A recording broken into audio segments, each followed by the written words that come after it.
eta gorputzei masajia ematia.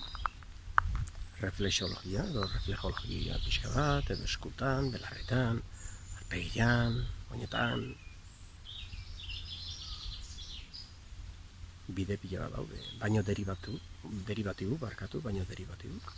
edo urotzen dutxak, bide pila bat juzu, zure energia muitzeko batetik, zure zu energiaz kargatzeko, bide pila bat. Sauna, kontuz, agian zure gorputzako onartuko du, baina onartzen badu, toksinak entzeko biderra, eta beste onura pila bat juna. Eki hori mazu sauna, baino derivatibo bat batea dakaduna, ikaragarria, dena eskura.